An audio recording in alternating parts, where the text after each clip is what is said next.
बिहार के एक प्रमुख राजनीतिक दल में बड़े लंबे समय से घमासान चल रहा था। आज चुनाव आयोग का उस पर फैसला आया है जिसने कुछ हद तक तस्वीर साफ कर दी है। चिराग पासवान बनाम पशुपति कुमार पारस। रामविलास के दाएं और बाएं हाथ की जंग अब एक मोड़ पर आ चुकी है।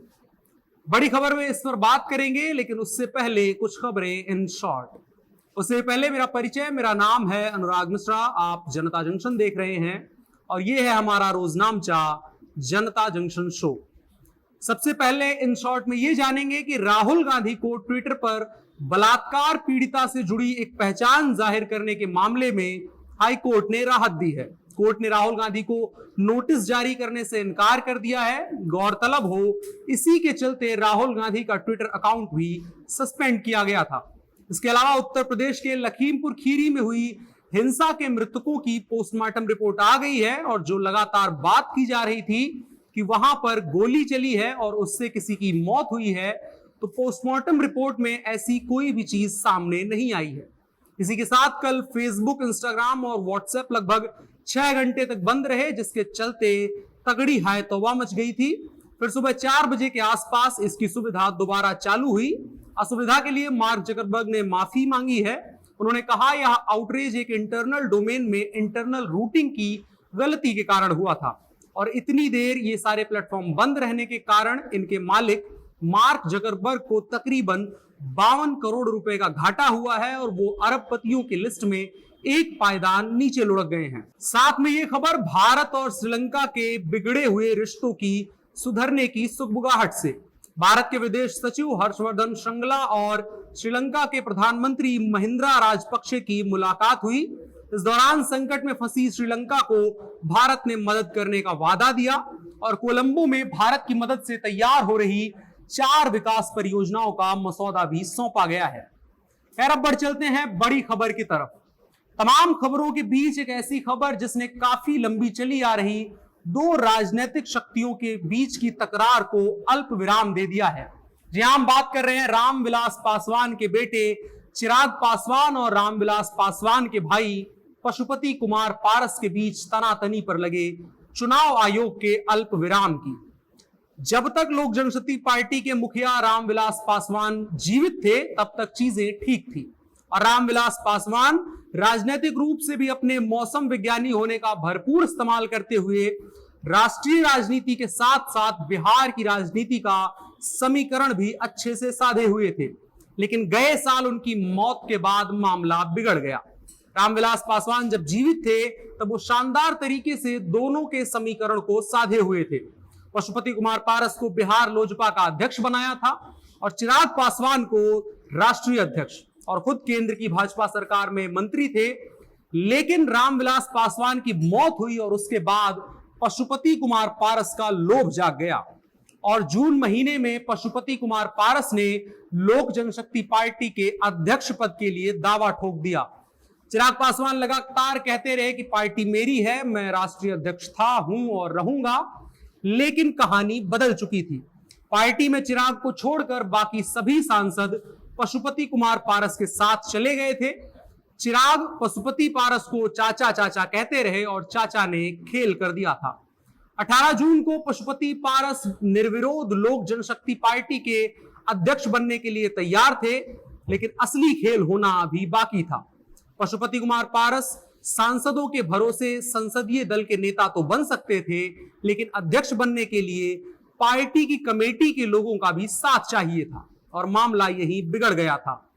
चाहे चिराग के प्रति आस्था कहें या रामविलास पासवान की मौत के बाद चिराग का संबल बनने वाले कमेटी के सदस्यों का रहम, हुआ कुछ यूं कि कमेटी के सदस्यों में पशुपति पारस को अध्यक्ष बनाने पर सहमति नहीं बन पाई। जून का महीना था और अक्टूबर का महीना है। अब तक लोक जनशक्ति पार्टी के अध्यक्ष का पद अधर में ही अटका पड़ा है। दोनों नेता दावे समय समय पर करते रहे हैं, लेकिन साफ कुछ भी नहीं हो पाया। इस दरमियान चिराग पासवान लगातार संगठन को मजबूत करने और अपने पक्ष में समर्थन जुटाने की कवायद में जुटे रहे। कभी आशीर्वाद यात्रा तो कभी रामविलास पासवान की बरसी मनाने के जरिए बिहार के सभी राजनीतिक पार्टियों को अपने मंच पर लाकर अपनी उपस्थिति का एहसास कराने की कोशिश करते रहे। चिराग लगातार अपनी पैठ मजबूत करने की कोशिश में लगे हुए हैं और इसी क्रम में अब जबकि बिहार में उपचुनाव हो रहे हैं तो चिराग पासवान ने तय किया है कि वो लोक जनशक्ति पार्टी के चुनाव चिन्ह बंगला के झंडे के तले चुनाव लड़ेंगे। लेकिन पशुपति कुमार पारस ने इनकार कर दिया और मामला चुनाव आयोग में चला गया। लंबी बहस चली और उसके बाद आज फैसला आया है कि लोक जनशक्ति पार्टी का सिंबल और अध्यक्ष पद पर जो फैसला होना है चुनाव आयोग का, उसे चुनाव आयोग ने सुरक्षित रख लिया है और दोनों नेताओं को अलग अलग पार्टियों के नाम और सिंबल दिए गए हैं। पशुपति पारस को राष्ट्रीय लोक जनशक्ति पार्टी नाम और सिंबल के तौर पर सिलाई मशीन मिला है, जबकि चिराग पासवान को लोक जनशक्ति पार्टी रामविलास नाम मिला है और चुनाव चिन्ह में हेलीकॉप्टर मिला है। जहां तक बात है चुनाव लड़ने की, तो पशुपति पारस एनडीए का हिस्सा बनकर उपचुनाव में प्रतिभागिता नहीं कर रहे हैं, जबकि चिराग पासवान ने दोनों उपचुनाव की सीटों से चुनाव लड़ने का ऐलान कर दिया है। फिलहाल तो मुख्य लड़ाई की वजह का फैसला चुनाव आयोग ने सुरक्षित रख लिया है और देखने वाली बात होगी कि इस पर फैसला कब और क्या आता है। क्या चिराग पासवान को लोक जनशक्ति पार्टी का सिंबल और नाम आने वाले चुनावों के लिए मिलेगा या फिर पशुपति कुमार पारस को सांसदों के समर्थन और कमेटी के फैसलों के आधार पर चुनाव आयोग अध्यक्ष पद और सिंबल दे देगा। खैर, देखने वाली बात है कि फैसला क्या होता है। आज के कानून के हिस्से में बात करेंगे एक फैसले की। यह फैसला इलाहाबाद हाईकोर्ट का है। इलाहाबाद हाईकोर्ट ने चंद्रशेखर आजाद पार्क प्रयागराज उत्तर प्रदेश के अंदर एक मस्जिद और एक मजार को हटाने का आदेश दिया है। कोर्ट ने याचिकाकर्ता की याचिका पर सुनवाई करते हुए पाया कि वो पार्क को सभी अतिक्रमणों से मुक्त करवाना चाहता है। याचिका जितेंद्र सिंह नाम के एक व्यक्ति ने दायर की थी। जितेंद्र सिंह ने आरोप लगाया था कि मुस्लिम समुदाय के कुछ लोग पार्क की जमीन को कब्रिस्तान में बदलने के लिए नकली कब्रें बना रहे हैं। वो चंद्रशेखर आजाद पार्क के क्षेत्र में एक इमारत को मस्जिद में भी बदलने की कोशिश कर रहे हैं। याचिका में कहा गया है कि 23 फरवरी को जब जितेंद्र सिंह एक अन्य मित्र और साथी याचिकाकर्ता के साथ पार्क में गए थे तो उन्होंने देखा कि कुछ लोगों ने कृत्रिम कब्रें बनाई थी और एक इमारत का नाम मस्जिद रख रहे थे। याचिका में कहा गया है कि मुस्लिम समुदाय के सदस्य अपने धार्मिक उद्देश्यों के लिए भूमि पर कब्जा करने के अपने सामान्य तरीके से पार्क के क्षेत्र में एक मस्जिद बनाने की कोशिश कर रहे थे और कट्टरपंथियों और वक्फ बोर्ड के संरक्षण के जरिए कुछ कृत्रिम मजार यानी कब्र यार्ड बनाए जा रहे थे। याचिका की सुनवाई करते हुए कार्यवाहक मुख्य न्यायाधीश मुनीश्वर नाथ भंडारी और न्यायमूर्ति पीयूष अग्रवाल की खंडपीठ ने कहा कि 1975 के बाद आए पार्क में सभी अवैध अतिक्रमणों को ध्वस्त कर दिया जाना चाहिए और 8 अक्टूबर तक अधिकारियों द्वारा अनुपालन रिपोर्ट प्रस्तुत की जानी चाहिए। कोर्ट ने कहा कि हम चाहते हैं पार्क हर प्रकार के अतिक्रमण से मुक्त हो।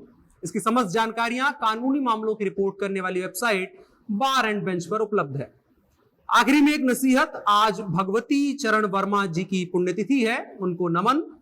वो कहते हैं कि हम न पाप करते हैं न पुण्य करते हैं, हम केवल वही करते हैं जो हमें करना पड़ता है। फिलहाल के लिए इतना ही, हमें दीजिए इजाजत। कल फिर मुलाकात होगी। आप जनता जंक्शन देख रहे थे। शुक्रिया।